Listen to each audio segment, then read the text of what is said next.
வணக்கம். தமிழ் நிலம் யூடியூப் சேனலுக்கு உங்களை வரவேற்கிறோம். தமிழ் நிலம் என்ற இந்த யூடியூப் சேனலின் வாயிலாக மிகச்சிறந்த வீட்டு மனைகள், விவசாய நிலங்கள் மற்றும் தொழில் தொடங்குவதற்கு ஏற்ற மனைப்பிரிவுகளை தொடர்ச்சியாக பதிவு செய்து வருகிறோம்.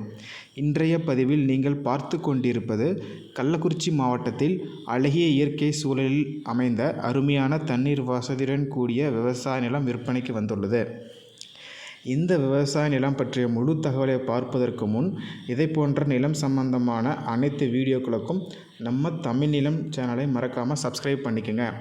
நம்ம சேனலில் வரும் நிலம் சம்பந்தமான வீடியோக்கள் உங்களுக்கு பிடித்திருந்தால் லைக் பண்ணுங்கள், கமெண்ட் பண்ணுங்கள், ஷேர் பண்ணுங்கள். நீங்கள் பார்த்து கொண்டிருக்கும் இந்த அருமையான இயற்கை சூழலில் அமைந்த விவசாய நிலம் மொத்தம் 4.5 ஏக்கர் விற்பனைக்கு வந்துள்ளது. 200 அடி பஞ்சாயத்து ரோடு ஃபேஸில் அமைந்துள்ள இவ்விடம் அருமையான செம்மண் நிலமாகும்.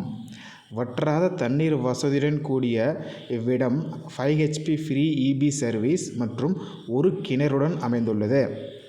செம்மண் மற்றும் நல்ல தண்ணீர் வசதியுள்ள பகுதி என்பதால் வாழை, நெல், கரும்பு, பருத்தி மற்றும் தென்னை போன்றவைகளுக்கு ஏற்ற மிகச்சிறந்த இடமாகும். இந்த விவசாய நிலத்தில் ஓர் அழகிய சிறிய ஓட்டு வீடும் அமைந்துள்ளது. இந்நிலத்தின் 3 புறங்களிலும் ஓடை வாய்க்கால் அமைந்துள்ளதால் எந்த ஒரு எல்லை பிரச்சனைகளும் இல்லாத அழகிய விவசாய நிலமாகும். இயற்கை சூழலில் அமைந்துள்ள இந்த விவசாய நிலம் கள்ளக்குறிச்சி மாவட்டத்தில் கச்சராயபாளையம் மற்றும் கள்ளக்குறிச்சிக்கு இடையே அமைந்துள்ள கடத்தூர் என்ற இடத்தில் ஸ்டேட் ஹைவே சாலைக்கு மிக அருகில் 1 கிலோமீட்டர் தொலைவிலேயே அமைந்துள்ளது.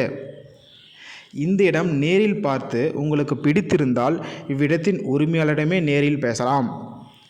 இதேபோன்று உங்களுடைய வீடு, நிலம் மற்றும் மனை போன்ற இடங்களை நம்ம சேனல் மூலமாக விற்பனை செய்ய விரும்பினால் காணொளியில் கொடுக்கப்பட்டுள்ள எண்ணிற்கு எங்களை தொடர்பு கொள்ளவும்.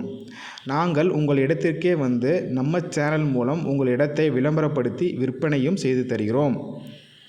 மேலும் நீங்கள் பார்த்து கொண்டிருக்கும் இவ்விடத்தை பற்றி முழு தகவல் அறிய இந்த வீடியோவை முழுமையாக பாருங்கள். மீண்டும் இன்னொரு பதிவில் சந்திப்போம். நன்றி, வணக்கம்.